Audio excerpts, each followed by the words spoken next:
Returns. We as professionals, you as investors, no controls over returns. I mean, that's a reality. There is a difference, I believe, though, in the future we all have in terms of investing, and it's referred to as the equity premium. Basically, what are you going to be earning? We've always focused as practitioners risk and return, risk and return. Over the next couple of decades, we believe that there's a third dimension that is going to be equally important, and that's the cost, expenses and taxes. And this is a little table, little study I did for a paper I wrote many years ago, and just trying to look forward and seeing what this meant if we were indeed in what we would call a low return environment. So the first column is what had returns been in a roughly balanced portfolio of 40 bonds, 60 stocks over the last 20 odd years. You can say it wasn't too bad, 14%. Well, the cost of implementing that transaction cost, about 1%. And taxes. Well, you've got some ordinary income, some capital gains, hopefully a lot of deferred capital gains. So the effective tax on an annual basis, I made a guess around 20%. So that meant net at 10.4%.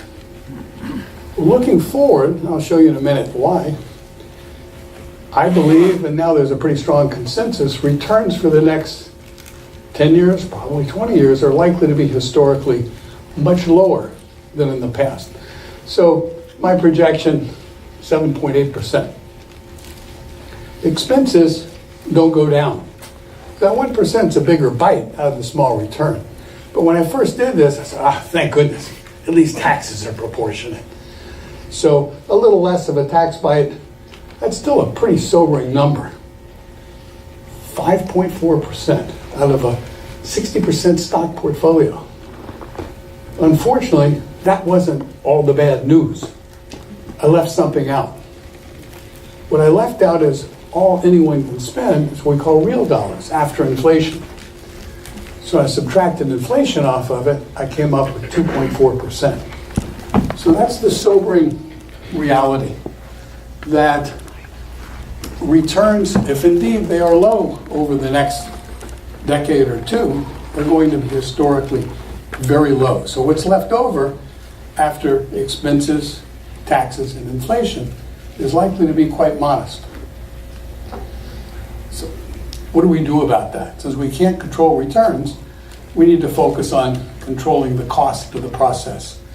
And then looking at what's a solution, I saw there's something, an institutional strategy called core and satellite, which is really a simple concept. But the point is we need to focus on not just the traditional optimization of a portfolio, but we need to think beyond that in terms of the strategy. And this is what it looks like. The bulk of the equity investments are in what's called the core. Very cost and tax efficient, largely index funds. And take that risk that was spread throughout the portfolio through having lots and lots of different managers and concentrate that on the satellite. So it's an infinitely more cost and tax efficient way of implementing a strategy. This is kind of what it looks like. And in the core, I called it beta plus. Beta implies the risk of the market, because we believe there's research that suggests you get a little extra return for extra risk of investing in small companies and in value stocks. Not picking the best, simply in that universe. And around the perimeter, the satellite, those are examples of some of the kinds of satellite investments that we use.